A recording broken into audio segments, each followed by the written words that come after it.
Nilinaw ng PHIVOLCS na walang kinalaman sa volcanic o tectonic activity ang pag-init ng sahig sa isang bahay sa Quezon City.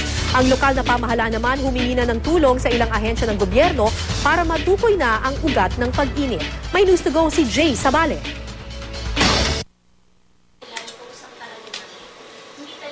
Kusang uminit ang bahagi ng sahig sa bahay na ito sa Barangay Del Monte, Quezon City. Sa init ng sahig, pwedeng makapagluto ng itlog mula 10 hanggang 30 minuto.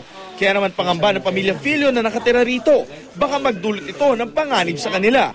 Gayunman, nilinaw ng PHIVOLCS na walang kinalaman ng volcanic o tectonic activity sa pag-init ng sahig. Ang mga dahilan ng posibleng pag-init nga ng mga lupa, kung may bulkan, oo. Pero kung wala, ay posible ring may fault na gumagalaw at mayroong tubig na umaabot doon at nagkakaroon nga ng minsan ay hot spring, no?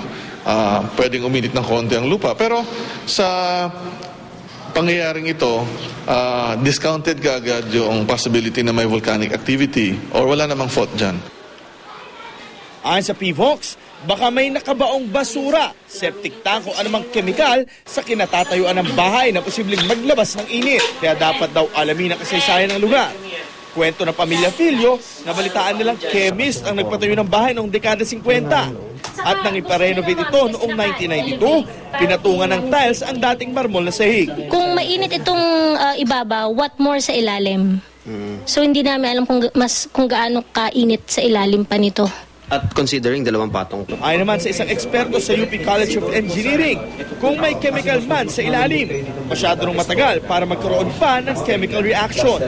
Ang Quezon City Department of Public Order and Safety hihingi na raw ng tulong sa Philippine Nuclear Research Institute at Mines and Geosciences Bureau. The purpose of requesting PNRI or the MGB po, meron ho tayo mga equipment sa national government that could detect kung meron pong radioactive or meron pong mga chemicals component that will help us establish kung ano po talaga yung source ng ating pag-iinit doon ng floor tiles. Before the digging na gagawin po ng engineering, if it warrant na talaga pong puhukayin natin.